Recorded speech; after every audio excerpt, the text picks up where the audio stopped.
Alright, what's up y'all, LakerFan here. As y'all can see by the title of today's video, we're introducing the 6'10 do-it-all Demigod in today's vid. It does get kind of crazy, bro. This build is so versatile. It's got everything from finishing to shooting to a little bit of playmaking as well to be able to do at least enough, and then really good defense as well. Versatility on D, great rebounding. The list goes on.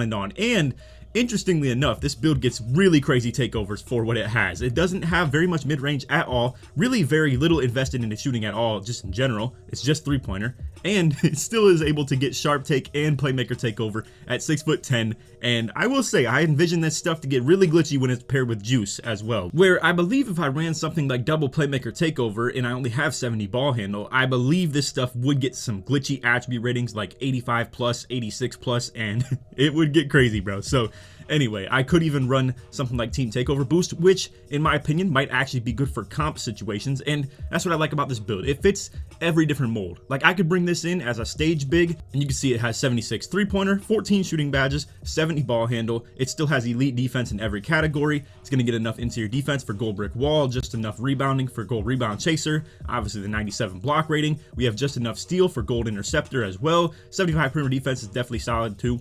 And then the part of the build that equals kind of comp, but more so made for actual like fun and stuff like that, is going to be the fact that this gets pro contact dunks for the moving, aka just 84 driving dunk gets you that, and then 91 standing dunk gives you pro and elite contact dunk packages for bigs. Not to mention, getting 90 plus standing dunk gives me gold posterizer, opposed to if you only had 84 driving dunk and no standing dunk, it would only give you silver posterizer. Not to mention, you still have things like slithery finisher, grace under pressure is on gold, fast twitch on Hall of Fame still, obviously. And my vision for this build is pretty much to be able to do whatever I want with it. Now, do I know this is going to be my main player forever in this game? No, I don't really know that. Obviously, there are a couple downsides to this build. For instance, I'm making it to be able to dribble, but at the same time, I only have 50 speed with ball. I only have 60 acceleration. So that is where it's a little bit limited. Obviously, the mid-range, not that good, and post control, not that good. But overall, I mean, what is this build really lacking that you really dislike about it, other than not having Hall of Fame sniper, like I said, the post control and the speed with ball, and the pass accuracy being 70. I've already played a couple games on this with only silver bullet passer. I really must say, I think it's plenty fine, especially considering the ball is not going to be in my hands 24/7. And what this build is typically going to be doing, I would assume, is I can still do what I've been doing for the most part on a lot of 3v3, where I load in at the 2 spot and play with a bigger person at the 3, and I'm able to just play a lot of versatile defense, whether it be just guarding off-ball sharps and stuff like that when they're moving around, or I could play switches and just be able to guard the point guard while my big man guards the bigs, or again, just in general, I could still guard bigs with this, most definitely, still very doable. So, again, super versatile. I'm going to go over the animations a little bit with you guys. I already created the build, and we're looking at 80 driving layup, 84 driving dunk. I mean, look at this. Like, it's everything you want in the finishing, but not overkill on anything. And again, not overkill on shooting, but it might be too little. I'll get good with it though, I promise. I mean, I have to be able to be like super comp with it. And I think it'd be super fun to try and play around with the 70 ball handle, see what I can do with it. Again, I'm not expecting this to be an elite playmaker, like with the ball in my hands, considering the speed with ball and acceleration is pretty low with 60 and 50. So I do understand that most of this is going to be tied to the animations that I have and how good I am at using them, because just sprinting isn't really going to get the job done with a build like this. But anyway, again, elite defensive versatility. I mean, it's everything you would want out of the build. I ended up putting a lot of extra defensive badges into this too. So I think I have 42 defense and then added one more shooting for 15, just because I thought it'd be good to have something like that. I measured it all out. Pretty much it'd be able to get me like blinders, deadeye, and just hot zone hunter, catch and shoot, etc., sniper. You guys get the deal. All the stuff that's pretty necessary to have. But again, one last look at the takeover options. I am going to tell you guys this much. For the Team Takeover booster, this is one that could be considered comp too. If I'm playing threes with, let's say, shots, essentially, and I get my takeover on, if he starts scoring or starts assisting like crazy while I have this on, he's going to get his takeover even faster. So for the sake of playing stage, I could literally just run something like this where I have glass secondary, so it's going to help me get the takeover faster off just the fact that I will be grabbing a lot of rebounds, or maybe people just don't miss in the stage at all and it's just a constant like 10 for 10 fest. So maybe I just end up going with something like sharp take for the spot up precision. But either way, I'm going to be getting my takeover with accelerator and stuff like that as well. And then boom, when I have it on, my point guard and my lockdown are going to be getting crazy takeover progress while it is on. And it's super convenient. You can win a game strictly off that, because when your guard gets takeover, I mean, it's a whole different story, bro. Those dudes are unguardable in that situation. So anyway, we're going to go ahead and show the animations real quick.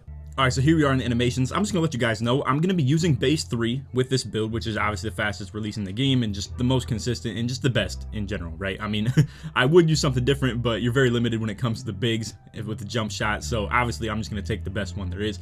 Rudy Gay is the uppers. We're just gonna rock out with that 100%. I will show the dunk creator in a second, but we're gonna go ahead and just talk about the dribble animations with this. So I've collected some of the best ones that I could find. If you guys have tried these out yourself and you want to recommend the best ones to me, feel free to, because I've collected like Lonzo Ball, Kawhi Leonard, Ben Simmons for the signature size ups, obviously for the signature combos. I'm just gonna use Paul George. This looks hilarious to see a 7-footer come out here and do some combos like this. It looks ridiculous, bro. I will say though, I've used Westbrook and I think you can definitely like get some nice speed boost out of these. So if I feel that Paul George isn't really doing it from a competitive standpoint or just utilizing my dribble moves best standpoint, then I'll probably switch over to Westbrook. For the size up escape package, this is a no-brainer. We're gonna rock out with the LeBron James size up escape package. I mean, bro, like you're the tallest you could possibly be with this animation. Mind you, the cap is 70 ball handle, so at 6'10", it's by far the tallest you can be while still having this. And what's so glitchy about it is the crazy hop back, and I can't even imagine coming out here on a 6'10" and performing that, bro. You're probably gonna jump back like 7 feet, dude. Like it's gonna be insane. So yeah, we got the LeBron size up escape package. We're gonna be using the LeBron crossover as well. It's pretty big, pretty just like bulky and just good for a build like this, if you ask me. I think it makes a lot of sense. Couldn't really get anything else on the moving behind the back. You're literally limited to just normal and basic. It would have been really cool if this build could have got like Pro 3 or just whatever the case was. I forget what it's actually called. Damian Lillard or Scottie Pippen now is what it actually is. But anyway, moving spin and beat, it doesn't really matter. Moving hezzy, step back, we don't really care about this. Jimmy Butler is pretty solid though for the moving step backs. And most notably, the new triple threat style of Pro. This is going to be really cool to try play around with. With this build, I am positive I'm going to be on 1v1 court with it pretty consistently. I mean, it can do everything that I'm going to want it to. The only thing I will get suspect is the fact that I don't have post control. But as a lot of you guys have seen with the videos on the 1v1 court, I don't think I really need post control, to be honest with you. I think I can get down to the paint with the triple threat and just moving and just like running to the paint in general. And if people want to sag off on me entirely, I still have the ability to shoot somewhat. I mean, obviously, like I said, 76 3-pointer, not elite, combined with the fact that we don't get Hall of Fame sniper. But again, it's definitely makeable to an extent. Like if I'm in desperate need for it and someone's just sagging off on me entirely, I'm not going to utilize my shooting like crazy when it comes to the 1v1 court. It's probably going to be something that I just use on 2s, 3s. Also, what's really interesting about this build too is I've been playing with my old head day ones. You guys saw, if you're like watching all the videos, that I played with TK and Slim recently, the guys that I played all the way back in like 16 and 17 with, and 15 even at that. But essentially, I could come out here and actually play power forward in the rec with those guys. And I just think it's funny that a lot of y'all been telling me like, yo, Laker, you can't use insides on the rec, bro. Like, especially 7-footers. This build get cooked. Listen, bro, I come out there and I'm like literally the best player on the court with that build. I mean, and I can't even shoot. It's ridiculous, bro. And obviously, like some people would think, oh, you're gonna clog up the offense. Bro, literally, it still works out perfectly fine. We're probably winning like 90% of the games that we're playing, and it's with a point guard. Yo, one of the games, the dude had 25 3-pointer at PG, and I didn't even know it. It's crazy, bro, that it still works. Honestly, like the rec is just, oof, that comp is just not there for the most part. I mean, I've ran into a couple teams though that come out there with like crazy fast PGs, and I wanted to stick the ball handle there, but people just, you know, try and keep their matchups or play zone and stuff like that, and I don't know, we end up with like some mediocre defender just guarding ball. It's tough scene. But anyway, again, for the dunk creator, we're gonna go ahead and showcase that. This is so cool. It will get kind of laggy in here a little bit though, so just bear with me. But we got the 2-foot moving contact dunks with the Pro. We got the 1-foot moving contact dunks with the Pro. We got the double big man contact dunks with Pro and Elite. And just in general, I mean, you still get some pretty good dunk packages with this. Obviously, the quick drops off 1, so we're rocking out with 2. I'm gonna try some of the big man dunk packages, like still running things like Blake Griffin and LeBron James. Obviously, it's a little bit more of the downsized version of this. I may debatably take these 2 off and just keep the bigs only, so like Shaq, Sean Kemp, Dwight Howard, Daryl Dawkins, because as a lot of you guys know, I made a video pretty recently, I would say probably like weeks or maybe even a month ago to this point. I made a video talking about how I think more dunk packages equal more dunks. So if you have more of them on, the more standing dunks you will get down below, and I think it may also trigger more of the standing dunk, like contact dunks as well. Now, one unfortunate thing, I will say this much, is if I had one more dunk rating, I would be able to get the elite alley-oops. I don't even think these are really that much to like die for though. I don't even think it's really that big a deal. I think if anything, sometimes they're too flashy, and I'd rather just only have Pro equipped regardless. But we get the Pro and big contact alley-oops. I don't know if I'm really gonna care about that much, but again, so much versatility when it comes to the dunking of this build, and it's gonna be so capable of doing all of it too. I've already tried quite a bit on that new guard build that y'all have seen.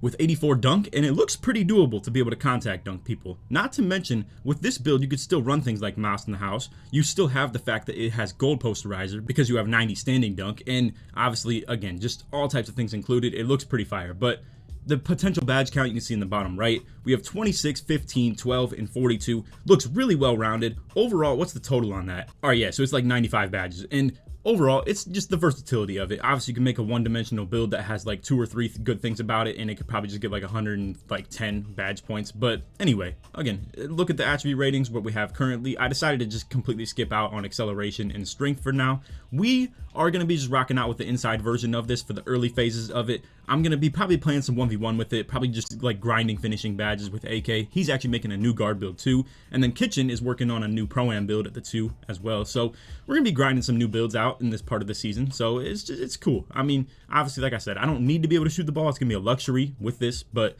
for now, I'm going to be Mr. Inside on a 6'10". It is what it is, bro. But yeah, anyway, I just want to introduce you guys to the build. We'll have some gameplay coming very soon, I'm sure. And there's gonna be so much versatility that I can hop on the game with on this.